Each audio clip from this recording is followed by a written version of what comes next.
ಮಾಜಿ ಜಿಲ್ಲಾ ಪಂಚಾಯತಿ ಸ್ಥಾಯಿ ಸಮಿತಿ ಅಧ್ಯಕ್ಷ ಸಣ್ಣಸ್ವಾಮಿ ಅನ್ನೋರನ್ನ ಒಳಗೆ ಬಿಡಲಿಲ್ಲ. ಒಳಗೆ ಬಂದಾಗ ನೀನು ಆಚೆ ಕಡೆ ಹೋಗಪ್ಪ ಅಂತೇಳಿ ಮುರಳಿ ಮೋಹನ್ ಹೇಳಿದ್ರು. ಮುರಳಿ ಮೋಹನ್ ನಿಜಕ್ಕೂ ಆ ರೀತಿ ಮಾಡಿದ್ರ? ಮುರಳಿ ಮೋಹನ್ಗೆ ಡಿ ಸಿ ಸಣ್ಣಸ್ವಾಮಿ ಅವ್ರ ಮೇಲೆ ಹಲ್ಲೆ ಮಾಡುವಷ್ಟು ವೈಷಮ್ಯ ಇತ್ತ? ಯಾವ ರೀತಿಯ ಲೆಕ್ಕಾಚಾರ ಇದು? ಸ್ನೇಹಿತರೆ, ಸಕಲೇಶ್ಪುರದ ಮುರಳಿ ಮೋಹನ್ ಮತ್ತೆ ಚರ್ಚೆಯಲ್ಲಿದ್ದಾರೆ. ಸಕಲೇಶ್ಪುರ ಆಲೂರು ಕಟ್ಟಾಯ ವಿಧಾನಸಭಾ ಕ್ಷೇತ್ರದ ಪರಾಜಿತ ಅಭ್ಯರ್ಥಿ, ಕಾಂಗ್ರೆಸ್ನಿಂದ ನಿಂತು ಸೋತಂತ ಮುರಳಿ ಮೋಹನ್ ಅವರು ಮತ್ತೆ ಚರ್ಚೆಯಲ್ಲಿದ್ದಾರೆ. ಅವರು ಪದೇ ಪದೇ ಚರ್ಚೆಯಲ್ಲಿರತಕ್ಕಂಥದ್ದು ಶುಭ ಸೂಚಕವೋ ಅಶುಭವೋ ಅದು ಅವರೇ ಅರ್ಥ ಮಾಡ್ಕೊಬೇಕು. ಈಗ ಯಾವ ಕಾರಣಕ್ಕೋಸ್ಕರ ಅವರು ಚರ್ಚೆಯಲ್ಲಿದ್ದಾರೆ? ಮೊನ್ನೆ ಕೃಷ್ಣ ಬೈರೇಗೌಡರು ಸಕಲೇಶ್ಪುರಕ್ಕೆ ಬಂದು ಅಲ್ಲಿ ಒಂದು ಜನಸ್ಪಂದನಾ ಸಭೆ ಅಂತೇಳಿ ಮಾಡಿದ್ದಾರೆ. ಸಕಲೇಶ್ಪುರ ಭಾಗದಲ್ಲಿ ಆ ಕಡೆ ಈ ಕಡೆ ನೀವು ಯಾವ ಕಡೆ ನೋಡಿದ್ರು ಕೂಡ ಸಮಸ್ಯೆಗಳೇ. ಸಕಲೇಶ್ಪುರ ತಾಲೂಕು ಈಗಲೂ ಕೂಡ ಅದು ಯಾವ ರೀತಿ ಜೀವಂತವಾಗಿದೆಯೋ ಅದು ದೇವರೇ ಬಲ್ಲ. ಅಂತಹ ಸಕಲೇಶ್ಪುರ ತಾಲೂಕನ್ನು ಕೃಷ್ಣ ಬೈರೇಗೌಡರು ಆಯ್ಕೆ ಮಾಡಿಕೊಂಡು ಅಲ್ಲಿಯ ಜನಗಳ ಕಷ್ಟ ಸುಖಗಳನ್ನು ಕೇಳೋಣ ಅಂತೇಳಿ ಸಭೆ ಮಾಡಿದ್ದಾರೆ.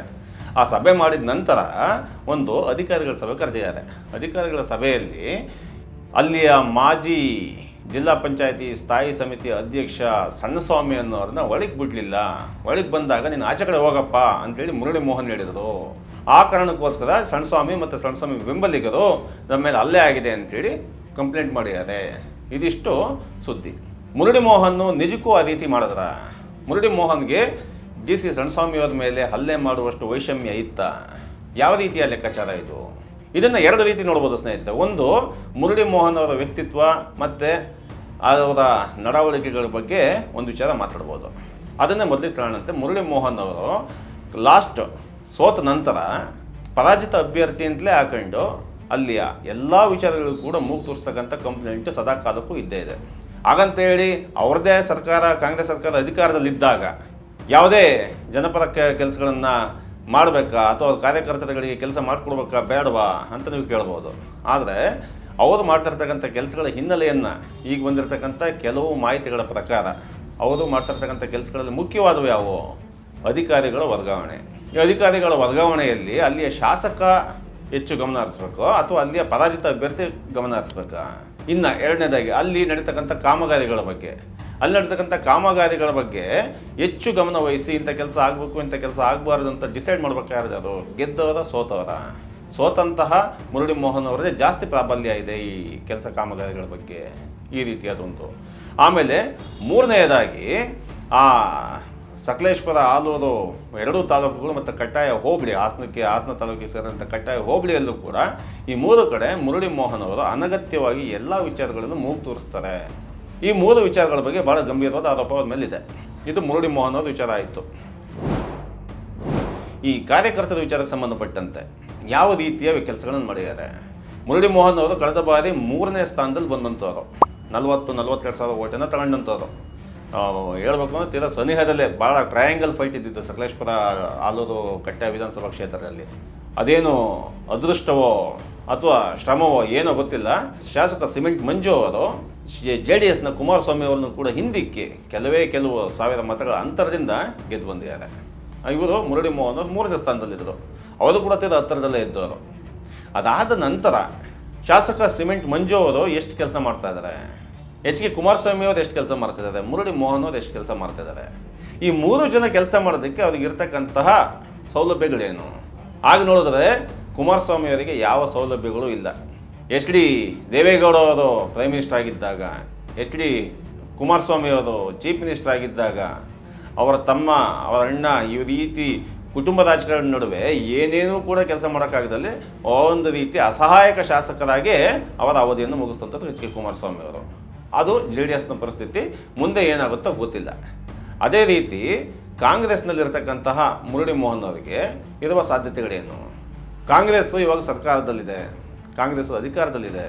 ಅಧಿಕಾರವನ್ನು ಉಪಯೋಗ ಮಾಡ್ಕೊಂಡು ಏನು ಕೆಲಸ ಮಾಡಬೇಕು? ಸಂಘಟನೆಯಲ್ಲಿ ಕೆಲಸ ಮಾಡ್ತಿದ್ದಾರಾ? ಬೂತ್ ವೈಸಲ್ಲಿ ಏನಾದ್ರು ಕೆಲಸ ಮಾಡ್ತಿದ್ದಾರಾ ಅಂತ ನೋಡಿದ್ರೆ ಆ ಬೂತ್ ವೈಸಲ್ಲಿ ಯಾವ ರೀತಿಯ ಕೆಲಸ ಮಾಡೋದು ಕೂಡ ಇವರು ಕಾಣಿಸ್ತಾ ಇಲ್ಲ. ಇಲ್ಲಿ ಕೆಲವು ಕಾರ್ಯಕ್ರಮಗಳಿಗೆ ಹೋಗ್ತಾರೆ, ಕೆಲವು ಕಾರ್ಯಕ್ರಮಗಳಿಗೆ ಬರ್ತಾರೆ ಅನ್ನೋದು ಬಿಟ್ಟರೆ ಬೇರೆ ಮತ್ತೆ ಸಂಘಟನೆಯ ವಿಚಾರದಲ್ಲಿ ಮುರಳಿ ಮೋಹನ್ ಅವ್ರು ಏನು ಕೆಲಸ ಮಾಡಿದ್ದಾರೆ ಅಂತ ಗೊತ್ತಿಲ್ಲ. ಕೆಲಸ ಮಾಡೋದ್ರಲ್ಲಂತೂ ಕಾಂಗ್ರೆಸ್ಸಲ್ಲಿ ಗೆಲ್ಲೋದಕ್ಕೆ ಸಾಧ್ಯನೇ ಇಲ್ಲ. ಆ ರೀತಿ ವಾತಾವರಣ ಇದೆ. ಇನ್ನು BJPಗೆ ಒಂದಷ್ಟು ಸೌಲಭ್ಯಗಳಿದ್ದಾವೆ ಸಕಲೇಶ್ಪುರ ತಾಲೂಕಲ್ಲಿ, ಆಲೂರು ತಾಲೂಕಲ್ಲಿ, ಅದರಲ್ಲೂ ಕೂಡ ಸಕಲೇಶ್ಪುರದ ಕೆಲವು ಹೋಬಳಿಗಳಲ್ಲಿ.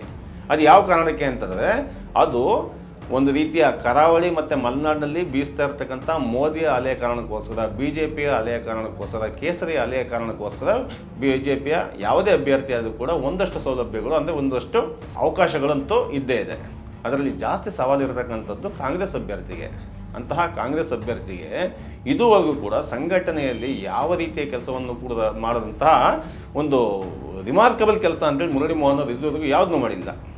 ಇದುವರೆಗೂ ಮಾಡಿರ್ತಕ್ಕಂಥದ್ದಲ್ಲಿ ಎಷ್ಟು ಎತ್ತೂರು ಹೋಬಳಿ ಆಗಿರ್ಬೋದು, ಎಷ್ಟೂರು ಹೋಬಳಿ ಆಗಿರ್ಬೋದು, ಸಕಲೇಶ್ಪುರದಲ್ಲಿ ಸುಮಾರು ಹೋಬಳಿಗಳು ಬರ್ತವೆ, ಆಲೂರು ತಾಲೂಕಲ್ಲಿ 2-3 ಹೋಬಳಿಗಳು ಬರ್ತವೆ, ಇನ್ನು ಕಟ್ಟಾಯ ಹೋಬಳಿ ಒಂದು ಸೇರ್ಕೊಳ್ಳುತ್ತೆ. ಇವಿಷ್ಟು ಹೋಬಳಿಗಳಲ್ಲಿ ಹೋಬಳಿ ಮಟ್ಟದಲ್ಲಿ ಕೆಲಸ ಮಾಡಿದ್ದಾರೆ, ಹಳ್ಳಿ ಮಟ್ಟದಲ್ಲಿ ಹೋಗಲಿ ಹೋಬಳಿ ಮಟ್ಟದಲ್ಲಿ ಏನಾದ್ರು ಕೆಲಸ ಮಾಡಿದಾರ ಅದು ಅದೂ ಇಲ್ಲ.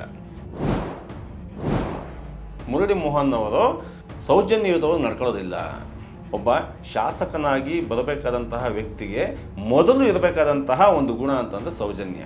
ಅವರಿಗೆ ಸೌಜನ್ಯ ಮೂರ್ತಿ, ಭಾಳ ಹಂಬಲ್ಲು ಅಂತೇಳಿ ಯಾರು ಮಾತಾಡಬೇಕು? ಅವರಿಂದ ಏನೋ ಉಪಕಾರ ಪಡ್ಕೊಂಡಿರ್ತಕ್ಕಂಥ ಅವರ ಕಾರ್ಯಕರ್ತರು 4-5 ಜನ ಮಾತಾಡ್ಬೋದು. ಆದರೆ ಜನಸಾಮಾನ್ಯರು ಮಾತಾಡೋದು ಮುರಳಿ ಮೋಹನ್ ಅವರನ್ನು ಹೋಗಿ ಮಾತಾಡ್ಸೋದು ಕೂಡ ಕಷ್ಟ. ಇನ್ನು MLA ಆಗಿದ್ರೆ ಹೆಂಗಪ್ಪ ಗತಿ ಇವ್ರದ್ದು? ಇನ್ನು MLA ಆಗಿದ್ರೆ ಇವ್ರನ್ನ ಮಾತಾಡ್ಸೋಕ್ಕಾಗ್ತಿತ್ತ? ನಾವು ಸದ್ಯ ಸೋಲ್ತಿದ್ದೇ ಒಳ್ಳೆಯದಾಯಿತು ಅನ್ನೋ ರೀತಿ ಮಾತಾಡುವ ಕಾರ್ಯಕರ್ತರು ಖುದ್ದು ಕಾಂಗ್ರೆಸ್ನಲ್ಲೇ ಇದ್ದಾರೆ. ಹಾಗಿರುವಾಗ ಆ ಕಾಂಗ್ರೆಸ್ ಮೂಲ ಕಾರ್ಯಕರ್ತರಿದಾರಲ್ಲ, ಇನ್ನೊಂದು ಬೇಸಿಕಲಿ ಮುರಳಿ ಮೋಹನ್ ಸಕಲೇಶ್ಪುರದವರು ಹೌದು ಅಲ್ವೋ ಅಥವಾ ಆಲೂರು ಭಾಗದವ್ರು ಹೌದು ಅಲ್ವೋ ಅನ್ನೋದೇ ಒಂದು ಚರ್ಚೆ ಇದೆ. ಯಾವತ್ತೂ ಕೂಡ ಆ ಭಾಗದಲ್ಲಿರ್ತಕ್ಕಂಥ ಇದ್ದವರಿಗೆ ಕಷ್ಟ ಸುಖ ಅರ್ಥ ಆದಷ್ಟು ಹೊರಗಡೆಯಿಂದ ಬಂದವರಿಗೆ ಕಷ್ಟ ಸುಖ ಅರ್ಥ ಆಗೋದು ಕಷ್ಟ. ಅದಕ್ಕೆ ಭಾಳ ದೊಡ್ಡ ವಿಷನ್ ಬೇಕು. ಆ ವಿಷನ್ನ ಮೊನ್ನೆ ಒಂದು ಸಣ್ಣ ಝಲಕ್ನ ಕೃಷ್ಣ ಬೈರೇಗೌಡರು ತೋರಿಸ್ಕೊಟ್ರು. ಯಾವುದೇ ಭಾಗದಲ್ಲಿದ್ದರೂ ಕೂಡ ಕೆಲಸ ಕಾರ್ಯಗಳ ರೀತಿ ಒಂದೇ ಇರುತ್ತೆ, ಜನಸಾಮಾನ್ಯರ ಕಷ್ಟಗಳು ಒಂದೇ ರೀತಿ ಇರುತ್ತೆ. ಅದನ್ನು ನೋಡೋದಕ್ಕೆ ಒಂದು ದೃಷ್ಟಿಕೋನ ಬೇಕು ಅಂಥೇಳಿ ರಾಷ್ಟ್ರೀಯ ಹೆದ್ದಾರಿಯ ಅಧಿಕಾರಿನ ತರಾಟೆಗೆ ತಗೊಂಡ್ರಲ್ಲ ಕೃಷ್ಣ ಬೈರೇಗೌಡರು. ಅದನ್ನು ನೋಡೋದಾಗಲೇ ಗೊತ್ತಾಯಿತು ಆ ರೀತಿಯ ವಿಷನ್ ಇದ್ದಾಗ ಬೇರೆ. ಆದರೆ ಅಷ್ಟು ವಿಷನ್ ಇಲ್ಲದೇ ಇದ್ದಾಗ ತಳಮಟ್ಟದ ಕಾರ್ಯಕರ್ತನ ಕೆಲಸ ಮಾಡ್ಕೊಂಡು ಒಬ್ಬ MLA ಆಗಬೇಕು ಅಂತ ಬಂದವನಿಗೆ ಭಾಳ ದೊಡ್ಡ ಒಂದು ವಿಷನ್ ಇರಬೇಕಾಗತ್ತೆ. ಆ ವಿಷನ್ ಸದ್ಯಕ್ಕೇನು ಅಂತಂದರೆ ಒಂದು ಸೌಹಾರ್ದ, ತಮ್ಮ ಪಕ್ಷದ ಕಾರ್ಯಕರ್ತರ ಜೊತೆ ಇರಬೇಕಾದಂಥ ಒಂದು ಬಾಂಧವ್ಯ. ಆ ಬಾಂಧವ್ಯದ ಕೊರತೆ ಎದ್ದು ಕಾಣಿಸ್ತದೆ. ಅದರಲ್ಲೂ ಕೂಡ ಎಲ್ಲೋ ಒಂದು ಚೂರು ನಾನು ಸಕಲೇಶ್ಪುರ ತಾಲೂಕು ಮತ್ತು ಆಲೂರು ತಾಲೂಕು ಕಟ್ಟಾಯ ಹೋಬಳಿಗೆ ತೀರಾ ಹತ್ತಿರಕ್ಕೆ ಸೇರಿದವನಲ್ಲ ನಾನು. ನನ್ನನ್ನು ಇವತ್ತು ಆನೆಕಲ್ನವನು, ಬಿಡದಿಯವನು, ಕನಕಪುರದವನು, ರಾಮನಗರದವನು ಅಂತ ಮಾತಾಡ್ಕೊತಿದ್ದಾರೆ ಜನ ಅಂತಿದ್ದಾಗ ಇನ್ನೂ ಹೆಚ್ಚು ಹಂಬಲ ಕೆಲಸ ಮಾಡಬೇಕಾದ್ದು. ಈ ರೀತಿ ಅಂದಾದುಂದಿಯ ಯಾವುದೇ ಇಮೇಜ್ ಬರದಂತೆ ನೋಡ್ಕೊಳ್ತಕ್ಕಂಥದ್ದು ಮುರಳಿ ಮೋಹನ್ ಅವರು ಮೊದಲನೇ ಆದ್ಯತೆ ಆಗಬೇಕಾಗಿತ್ತು. ಆದರೆ ಯಾವ ರೀತಿಯ ಆದ್ಯತೆಯನ್ನು ಕೂಡ ಇವರು ತಗೋತಾ ಇಲ್ಲ ಅನ್ನೋದು ನಿಚ್ಚಳ ಕಾಣಿಸ್ತಾ ಇದೆ. ಒಂದು ರೀತಿ ಹೇಳಬೇಕು ಅಂತಂದರೆ ಮುರಳಿ ಮೋಹನ್ ಮತ್ತು ಅವರ ಸಂಗಡಿಗರು ಇದುವರೆಗೂ ಒಂದು ರೀತಿ ಗೂಂಡಾಗಿರಿ ಅಂತಲೇ ಹೇಳ್ಬೋದೇನೋ, ಆ ರೀತಿ ಕೆಲಸ ಮಾಡ್ತಾರೆ ಅಂತ ಖುದ್ದು ಕಾಂಗ್ರೆಸ್ ಕಾರ್ಯಕರ್ತೆ ಮಾತಾಡ್ಕೊತಾ ಇದ್ದಾರೆ.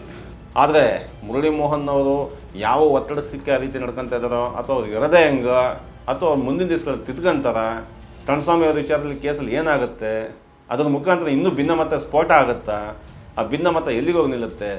ಮುರಳಿ ಮೋಹನ್ ಅವರು ಮತ್ತೆ ಮುಂದೆ ಕಾಂಗ್ರೆಸ್ಸಿಂದ ಅಭ್ಯರ್ಥಿಯಾಗಿ ನಿಂತಾಗ ಇವೆಲ್ಲವೂ ಕೂಡ ಖಂಡಿತವಾಗಿ ಲೆಕ್ಕಕ್ಕೆ ಬರುತ್ತೆ.